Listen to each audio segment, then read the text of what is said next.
When I was 18, my mother kicked me out of the house. It was because I refused to become the nurse she had always envisioned I would be. A few years later, I returned home, not as a nurse, but as a neurosurgeon. That was when I first learned the truth. The reason my mother had been so cold for years was due to a malignant tumor in her brain, a brain cancer. The pieces started to fall into place, and I began to understand the stern demeanor she had always projected. My name is Evelyn Sato. Today, I'm working as a resident in neurosurgery at a university hospital in Boston. Yet, just a few years ago, people knew me only as the daughter who ran away from her mother's expectations. My family background is steeped in medicine. My grandfather was an internist, my father a surgeon, and my mother, the head nurse at one of the biggest teaching hospitals. Growing up, it felt like I was shackled from birth by the chains of the medical profession. My mother never allowed me to choose anything for myself. When I was in elementary school and expressed a desire to try the piano, she brushed it off. "If you have the time, study English," she instructed with a dismissive wave of her hand. Later, when I was in middle school, I wanted to join the art club. Her response was cold and dismissive. "Drawing won't save anyone's life." In high school, I boldly wrote down literature departments as my preferred major during career counseling. I vividly remember the dinner table that night. It was somber like a funeral wake. My mother's words were always serious and authoritative. "There's no work more noble than saving lives. A woman has a unique ability to care for others. That's why you should become a nurse. It's a matter of pride." She was right, perhaps. But the more correct her words seemed, the more suffocating it felt for me. I was nearly crushed beneath the weight of her rightness. Following her instruction, I enrolled in a nursing program at university. Mornings began at 6. I left the house and spent days engulfed in lectures, practicums, and reports, while friends around me bubbled with enthusiasm about fulfilling their childhood dreams to become nurses. I felt like I was living someone else's life. Night after night, while lying in my bed staring at the ceiling, I asked myself if I had chosen the right path. I lost count of how many times I mulled over that question. And yet, whenever that thought surfaced, two images reigned in my mind. My mother's icy gaze and her catchphrases. "You're a doctor's daughter. Failure is not an option here." Those words bound me like a curse. But one day, during a university lecture about neuroanatomy, something stirred in my chest. I was enraptured by the complex structures of the brain, the intricate web of nerves, and the emotions and thoughts they sparked. For the first time, I felt a pure curiosity to delve deeper into this world. Not because my mother wished it, or for anyone's praise, but simply because I wanted to know more. That evening, I told my mother, "Mom, I don't want to be a nurse. I want to be a doctor. I want to pursue neurosurgery." She stopped eating and silently looked at me, then spoke in a low voice. "What are you saying? Becoming a doctor won't make anyone happy. I've seen it. The women who became doctors didn't marry and watched their families fall apart. I disagree. The world you've seen isn't everything. Are you rebelling? Do you even realize how protected you've been?" "I do know, but I still want to live my own life." Suddenly, the glass in my mother's hand slipped and shattered on the floor. "Leave. We don't need someone so ungrateful in this house." The air was freezing as I gathered my belongings in silence. All I had was a notification of a scholarship application and $500 in my wallet. Yet, despite all that, there wasn't a shred of regret in my heart about running away. And so, I left home and started living on my own while studying for medical school again. During the day, I attended university classes, and at night, I worked at a convenience store. I carved out time to study neuroanatomy, diseases, and physiology. Each lesson felt like I was stepping closer to my authentic self. The path was arduous and solitary. Sometimes my pillow was dampened by my tears. But the fact that I took my first steps towards a life where no one dictated my actions was my greatest pride. 5 years later, I passed the national medical exam and began working in a hospital as a neurosurgery resident. I remember the day I slipped on the white coat for the first time. I looked at myself in the mirror and whispered, I am no longer just someone's daughter. I am me. However, a few days later, my phone rang, a call that would change everything. Barely 2 months into my life as a doctor, I was finishing afternoon rounds when I noticed my phone vibrating. The number didn't look familiar. For a moment, I contemplated ignoring it, but an inexplicable sense of urgency made me answer. Hello, is this Evelyn Sato? The voice was calm, yet there was tension hidden beneath. Yes, this is she. Sorry to call like this. We're from XYZ Hospital. Your mother has been brought in. She collapsed and was rushed here. My mother collapsed. It felt as though my heart stopped for a moment before my instincts as a doctor kicked in. What's her condition? What's her level of consciousness? Are her breathing and pulse stable? She's currently semi-conscious. We found some abnormalities in her brain. CT, the voice on the other end began to fade as if slipping away. I took a deep breath to steady myself. I understand. I'll get there as soon as I can. As I sat in the taxi, gazing out the window, a flood of past memories surfaced in my mind.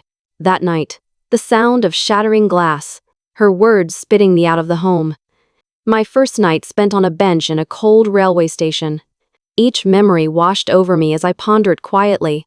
Why am I being summoned now? Of all times, I would never have imagined, after all these years, to be relied upon as a daughter. But, even as my heart wrestled with these emotions, I realized there was something within me that couldn't be easily cast aside. Upon arriving at the hospital, I was escorted to the ICU, where I noticed a familiar silhouette.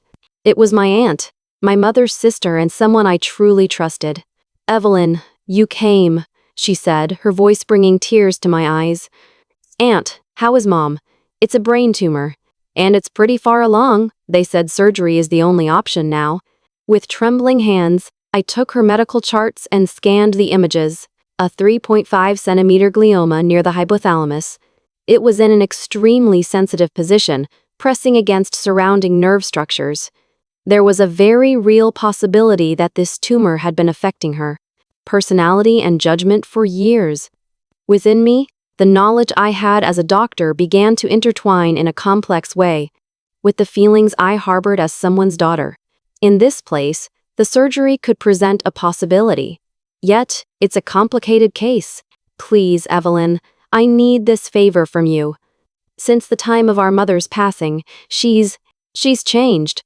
Her demeanor grew harsher as time went on, and what she, in truth, did to you. I raised my hand gently to stop her. I understand. For now, though, I must face her as a patient. Walking into the ICU for the first time in 5 years, I saw my mother. Thin and frail, she lay there with an oxygen mask covering her face, starkly different from the imposing figure I recalled from my past. Yet, despite my recognition, I found myself unable to step forward, frozen in place. That's when it happened. A faint movement at her lips accompanied her rhythmic breathing. Evelyn. At that whispered utterance of my name, I felt my legs nearly give way beneath me.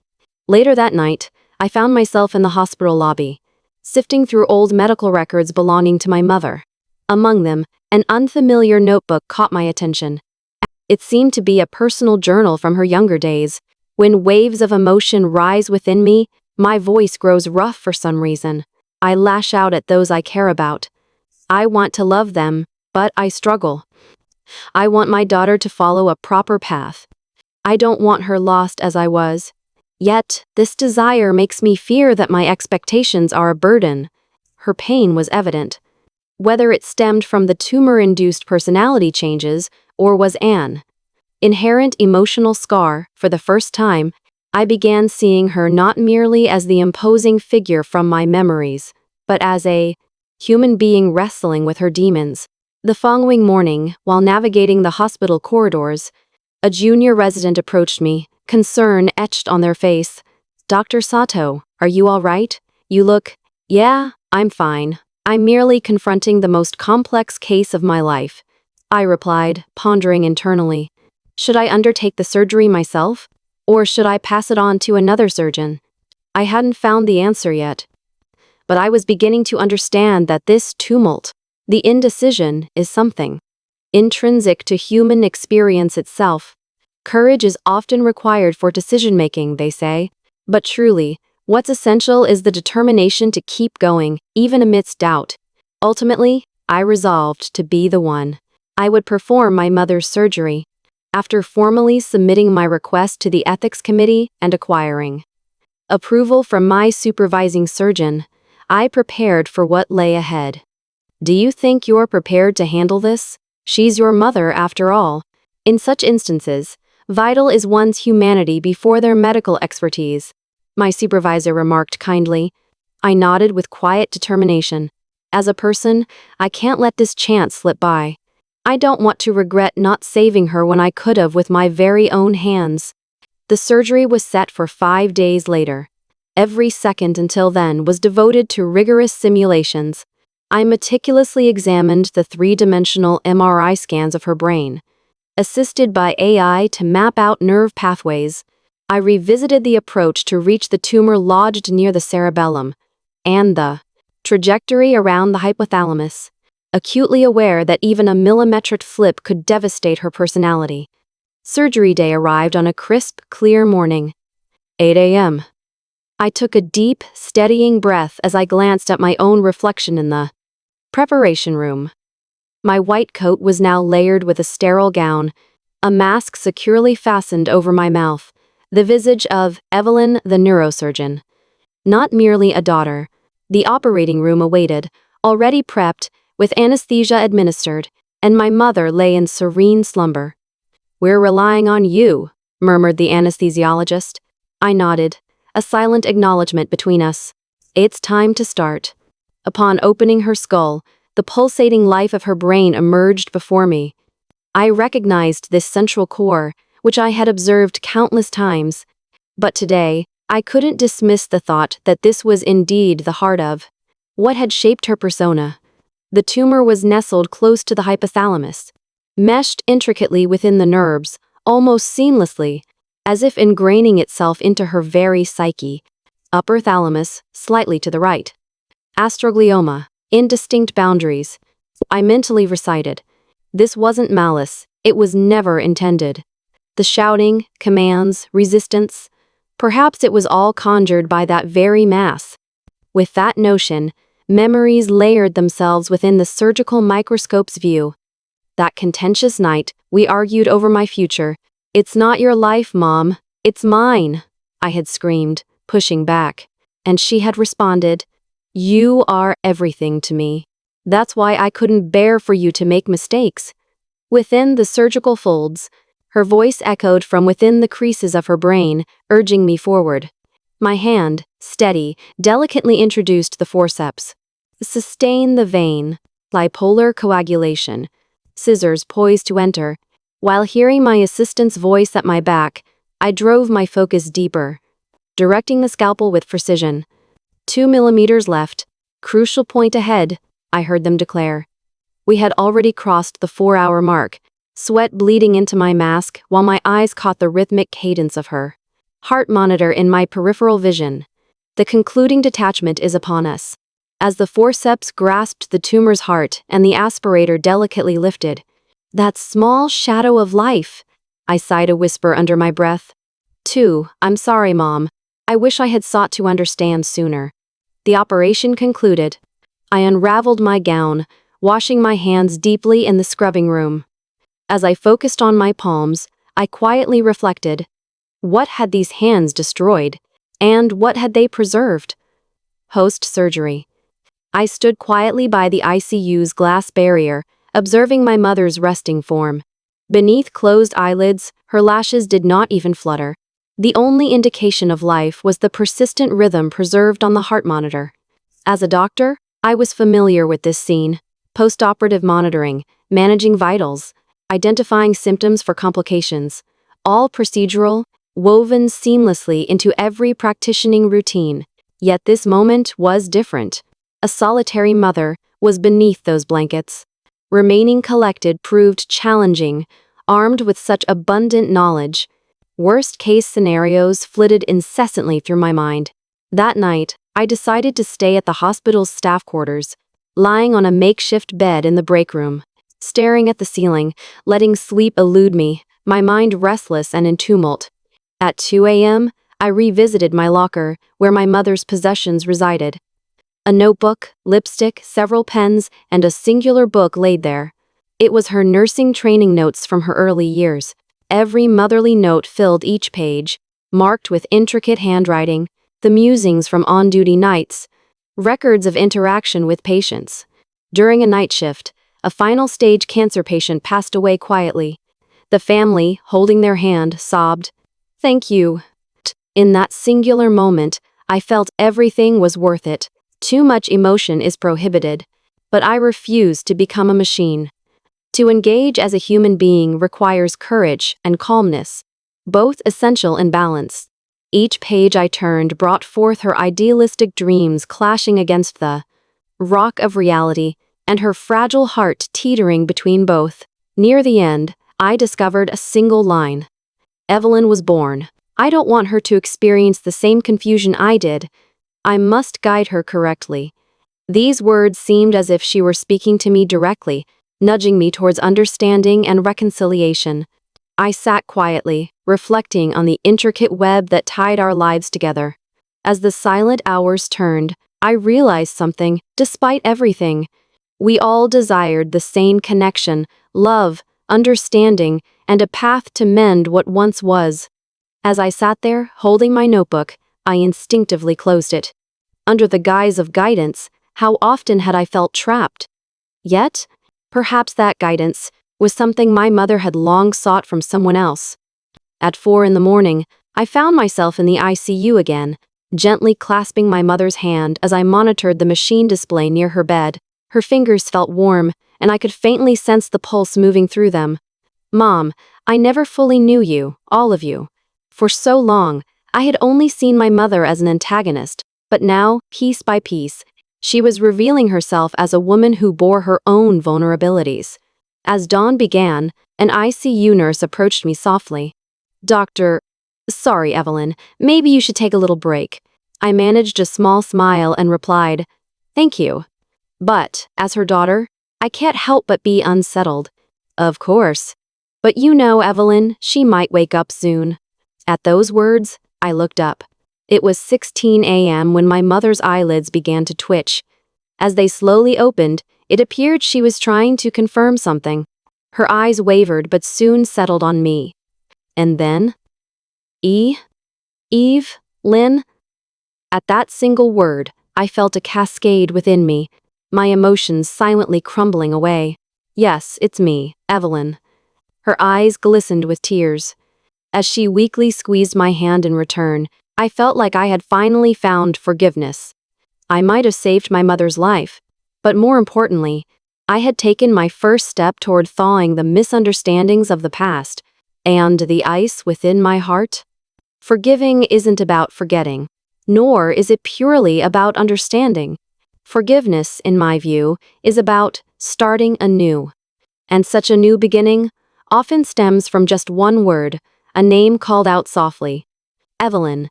2 weeks passed following the surgery. My mother's recovery was remarkably smooth, and she was scheduled to be transferred to the rehabilitation ward. Her speech grew clearer, and she showed no signs of paralysis or coordination issues in her limbs. Most noticeably, however, was the light that now resided in her eyes. It seemed novel and different. "Evelyn, thank you, really. I can't believe you were the one who performed the surgery," she mentioned one morning, adjusting her blanket while looking straight at me. "I always thought you despised me. And yet, you saved my life."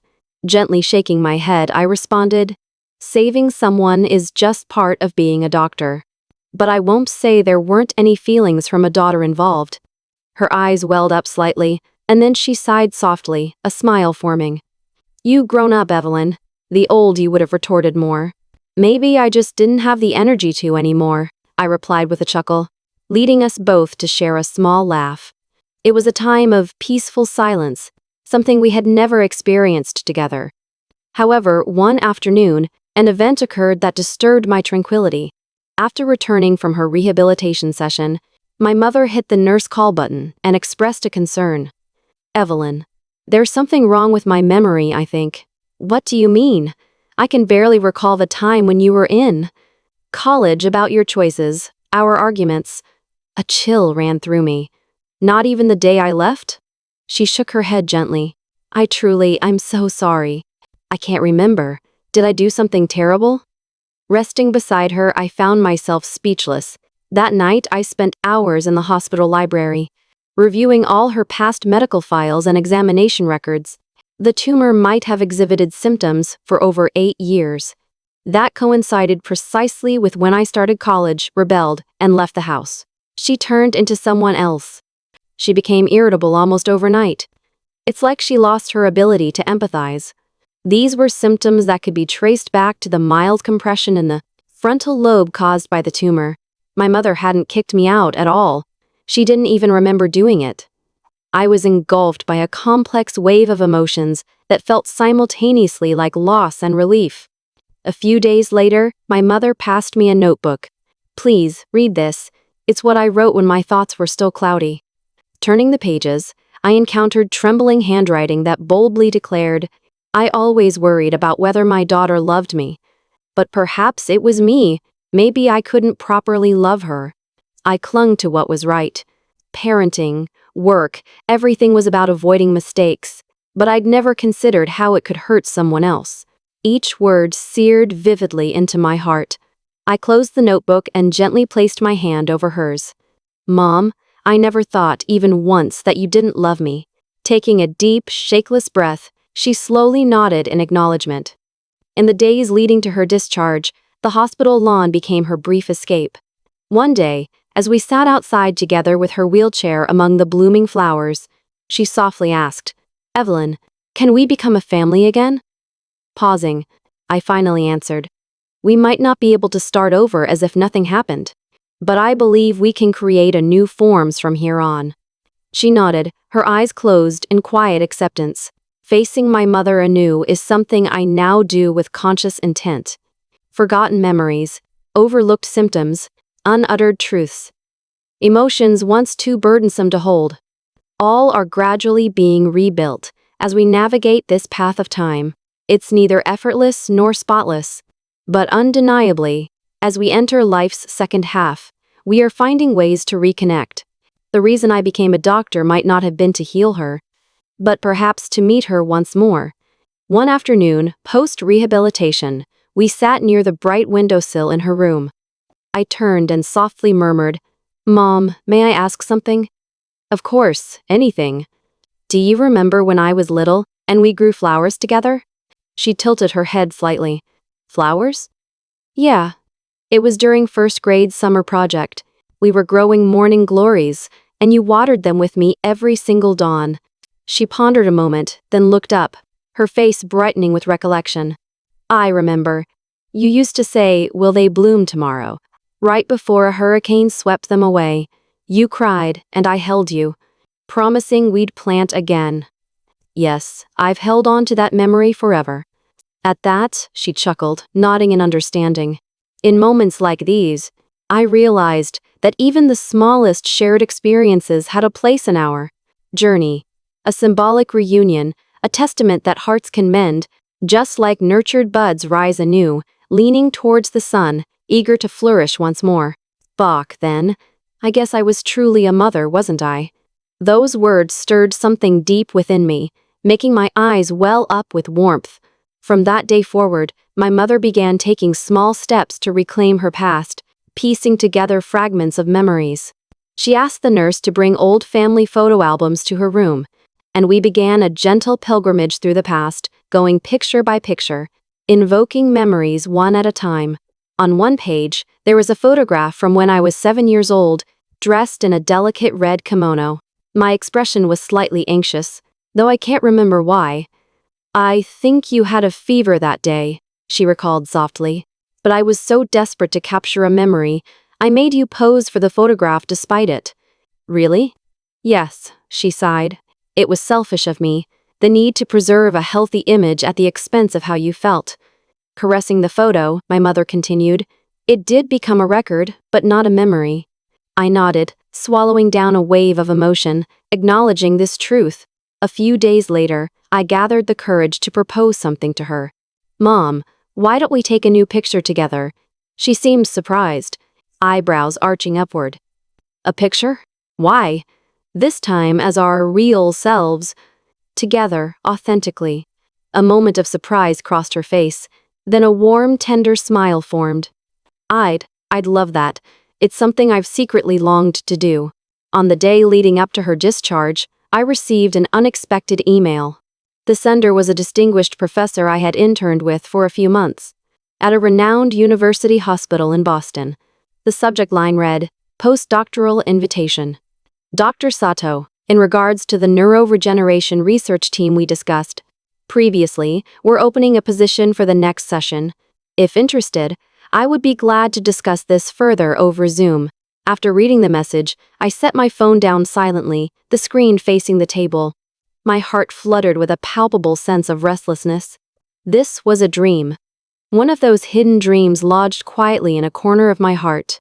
That night, I sat alone in my room, staring at the calendar. Questions tugged relentlessly at my mind. Should I accept the offer? I would relocate to Boston in 6 months, immersing myself in cutting-edge brain research. My skills as a doctor and my career could soar to remarkable heights. But what about my mom? This question hung in the air, weighing down heavily within me. The evening before Mom's discharge, while she organized her belongings in the hospital room, the unspoken question found my voice. "Mom, I was thinking about what comes next." "Yes? Would you consider living with me for a while?" She paused, looking back at me with surprise. "But won't you be busy? With residency shifts and on-call nights?" "Even so, I want to live with you." "Thank you. But I'll be fine, either in an assisted living facility or on my own." I'm tired of hearing, "I'll be fine." I barely contained the firmness in my voice, surprised at its strength. "You've carried burdens alone for so long, Mom.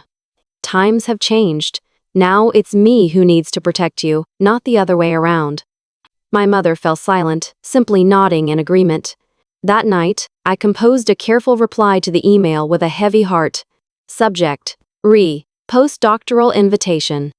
Thank you for the kind invitation.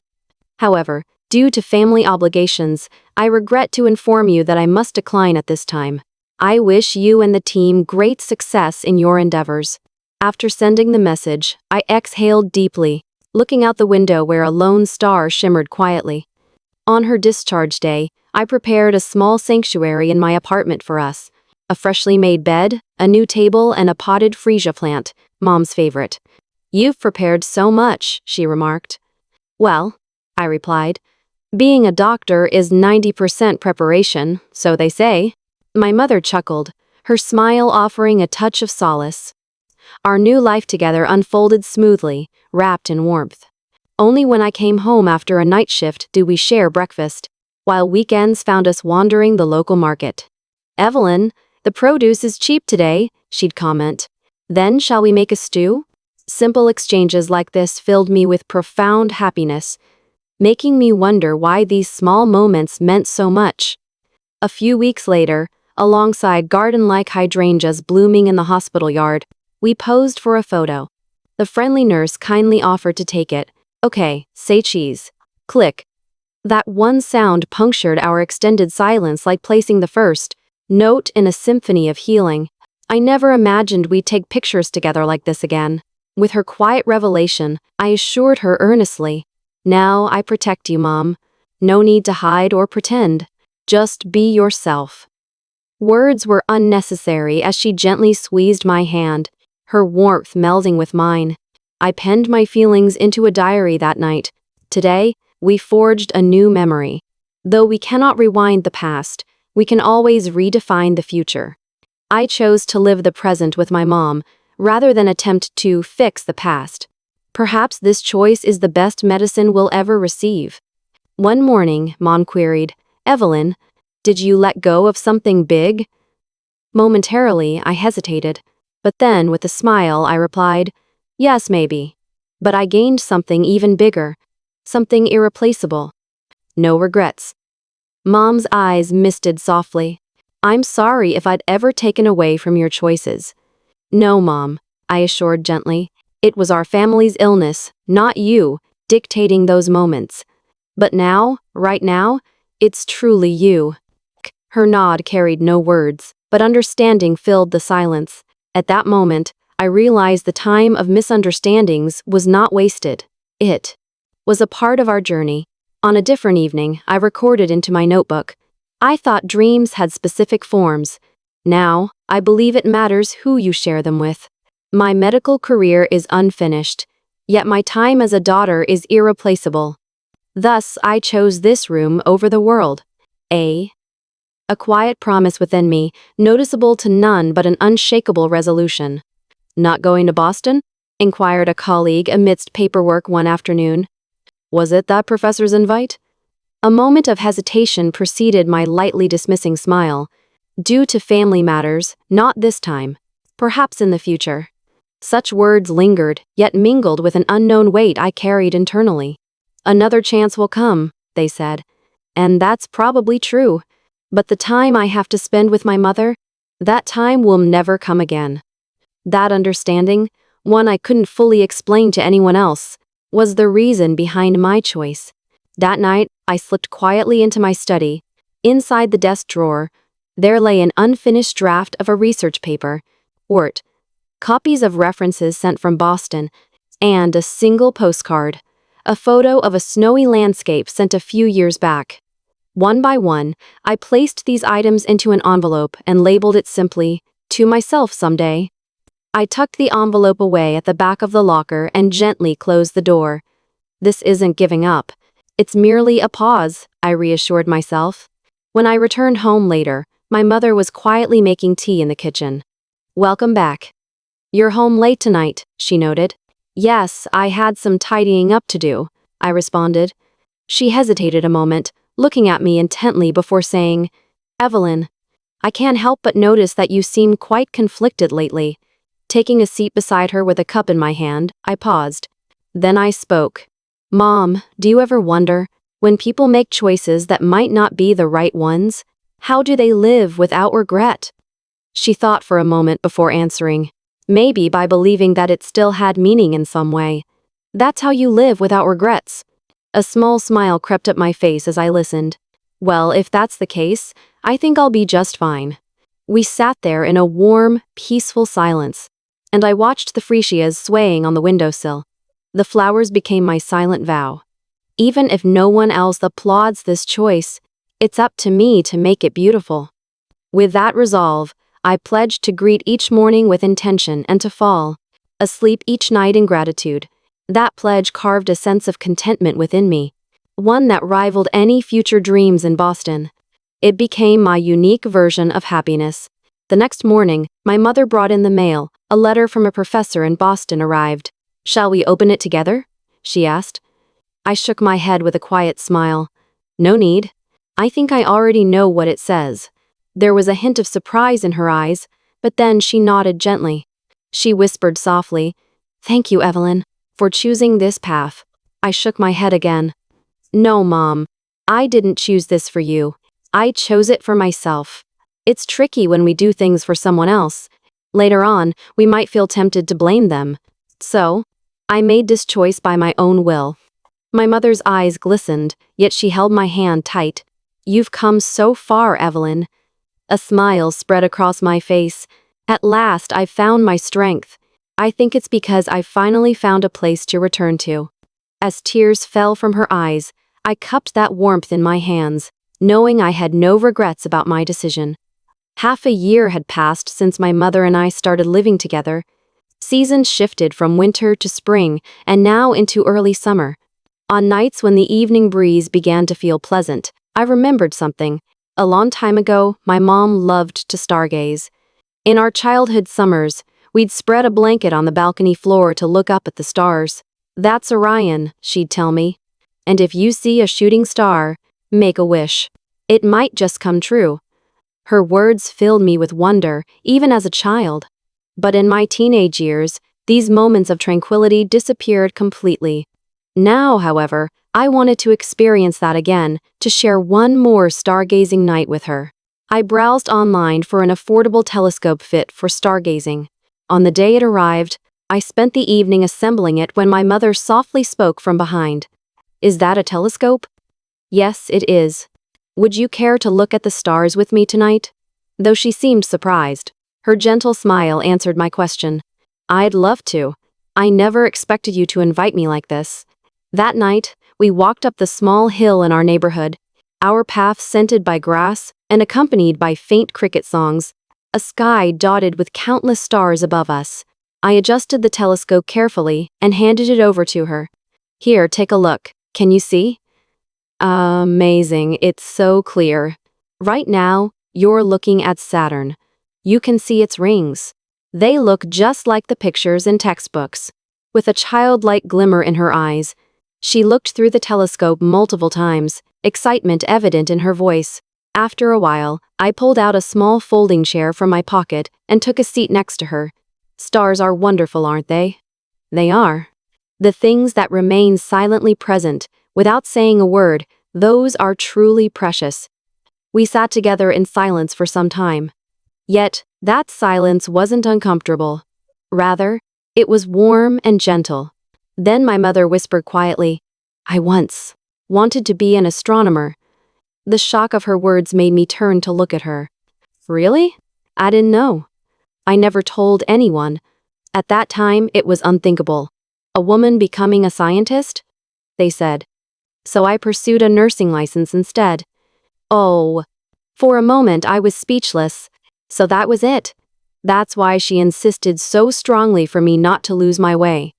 "Mom," I said, "why don't you chase that dream now? At my age, you must be joking." "It's not a joke. There are online classes today. We already have the telescope. If you're interested, why not give it a try?" She was silent for a moment, then smiled warmly. "Will you help me?" "Of course I will. Consider me your celestial guide." A few weeks later, my mother enrolled in an Introduction to Astronomy class, offered by the local community college. Watching her leave each week, notebook and pen in hand, was like watching a teenage student head excitedly to classes. She would come back eager to tell me the stories of different constellations, and I found myself looking forward to those stories every night. On one evening, beneath the starlit sky, as we surveyed the moon's surface together atop the hill, she quietly said, "Evelyn, if I hadn't driven you away that night, I doubt we'd be having these conversations now." Or, "You're probably right. It's strange, isn't it? How a mistake in the past can create a perfect present." I nodded in agreement. That must be why life is fixables. Our memories, our hearts, and our families too. With her gaze turned toward the sky, she squinted as if holding back tears. I now live quietly, alongside my mother. The grand dream I had once imagined is gone. But I've gained something far greater: quality time, deep conversations, and rediscoveries. And probably the most significant gain is getting to truly know the human being who is my mother. Much like peering through a telescope lens, when the focus of the heart is readjusted, a new view emerges. It wasn't the illness that taught me this. It was my mother's journey towards recovery.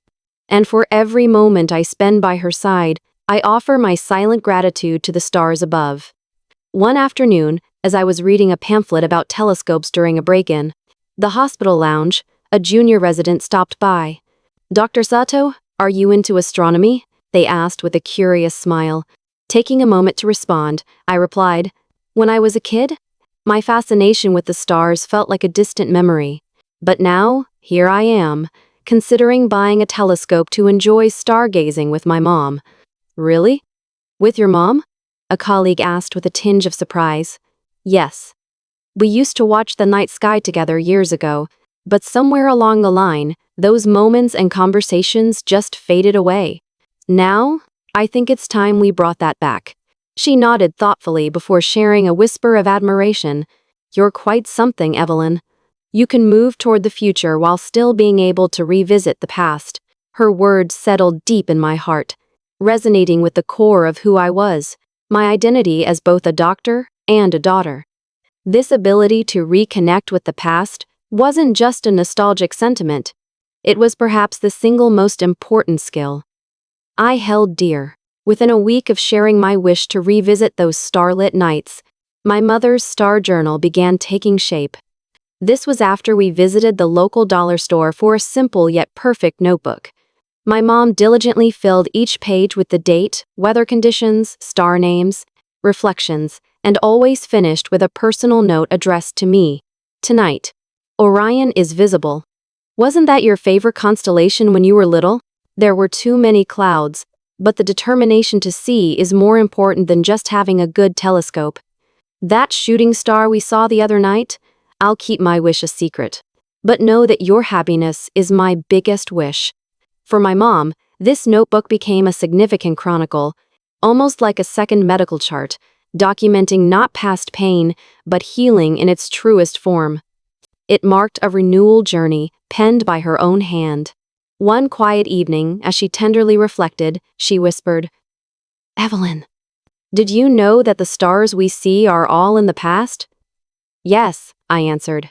"Light takes millions of years to travel this far. The stars we see now shine with light from millions of years ago." "That's right," she chuckled softly. "That's why I always think, just because you see something doesn't mean it's the reality." Her wisdom left me momentarily speechless, her words echoing with the truth I hadn't realized had been a guiding principle, both in medicine and family life. "Our brains might operate similarly," she mused, her eyes distant yet focused. "Beyond what we see in an MRI, we need to understand what people feel inside." Nodding, I realized how being a doctor had unlocked a profound truth for me. I've come to understand that within everyone lies an invisible memory constellation, made of words, gestures, and melodies, each connecting the past. "Do you think there's a star representing me in your constellation?" "Absolutely," I confirmed without hesitating. "It's a distant star, yet it's finally within reach." The moonlight softly shimmered off her smile, and I knew she was holding back tears. She was smiling, a simple, beautiful smile. Since then, whenever we gazed at the stars, we'd ask each other, "Whose memory are we touching tonight?" As my mom mentioned memories of my late grandfather, she'd say, "That star reminds me of the night my father and I had a big fight." I'd reply with a wistful note, "That star brings me back to those nights I cried in my dorm." It felt as though somewhere amidst the stars, a celestial record player existed, spinning silently every night. Now, here we are, my mother and I, peering through the telescope again. Yes, the stars are distant, but what we truly observe is deep within ourselves.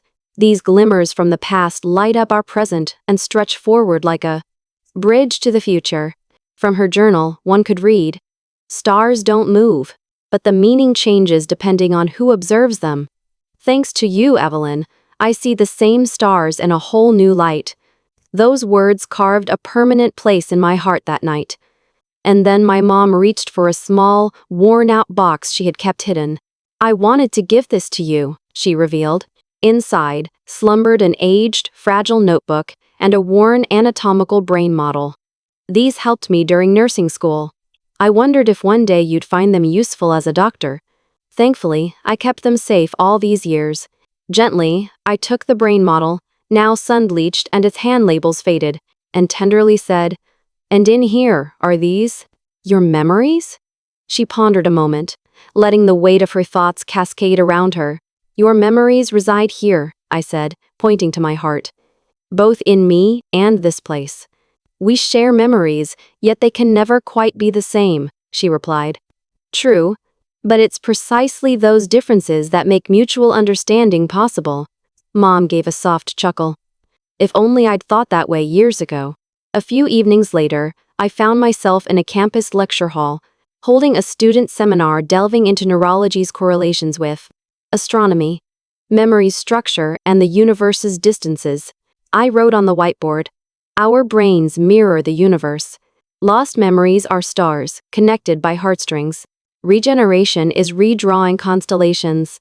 The students nodded in unison, and I concluded passionately, "Complete understanding of someone may be impossible. But, so long as the will to understand exists, A connection can always be rebuilt. After the session, I spotted my mother waiting down the corridor. "Wonderful talk," she said. "Mom, you were here?" Quiet amazement glimmered in her eyes. I snuck in. "It feels like I saw someone other than my daughters today." Slightly flushed, I replied. "I feel like I've finally managed to balance being a daughter and a doctor." Her knowing smile widened. We climbed the hill once more. Telescopes in hand, we gazed at familiar stars. "Stars are past light," Mom murmured, "but their meanings evolve with new perspectives." "Right," I replied. "Maybe once I was always your little girl, but now I feel like we've met as equals for the first time." Peering through the telescope, she whispered, "Thank you, Evelyn." And, well, hello there, too. Startled, I turned. "Hello?" "To formally thank the person you are, not just as my child, but you as yourself." Her gratitude enveloped me wordlessly, and as tears streamed down my face, appreciation swelled inside me. Back at home, she pulled from her shelf an artifact, a relic belonging to my childhood. The Star Observation Project. "My star journal from elementary school!" I exclaimed in awe. Inside, lovingly scrawled with childlike handwriting. "July 10th, clear skies, saw a meteor. Wished for family to stay happy forever." My mother gently wiped her eyes beside me, tears meeting gratitude for precious wishes unyielding. Evelyn Sato here. This isn't about reclaiming lost time, it's about crafting new, cherished moments. Once, Mom existed as a prevailing force or boundless entity. But today, she's simply a person by my side, weaving quiet resilience into our fabric. Finally, maybe I've truly embraced my role as her daughter. The stars teach us. Even when they are invisible, even when they are distant, even when they are merely echoes of past light. When our heart reaches out, it can always be felt.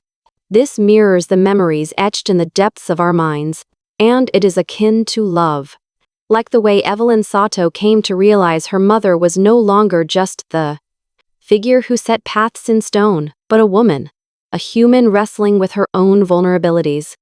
That understanding deepened when Evelyn had to perform life-changing surgery on her mother, unraveling years of cold demeanor back to a tumor affecting her mind. The time spent reconnecting revealed hidden truths that at the heart of demanding expectations had always been love. As Evelyn pursued her dream of becoming a neurosurgeon, she learned that forgiveness is not about erasing the past, but creating a new beginning.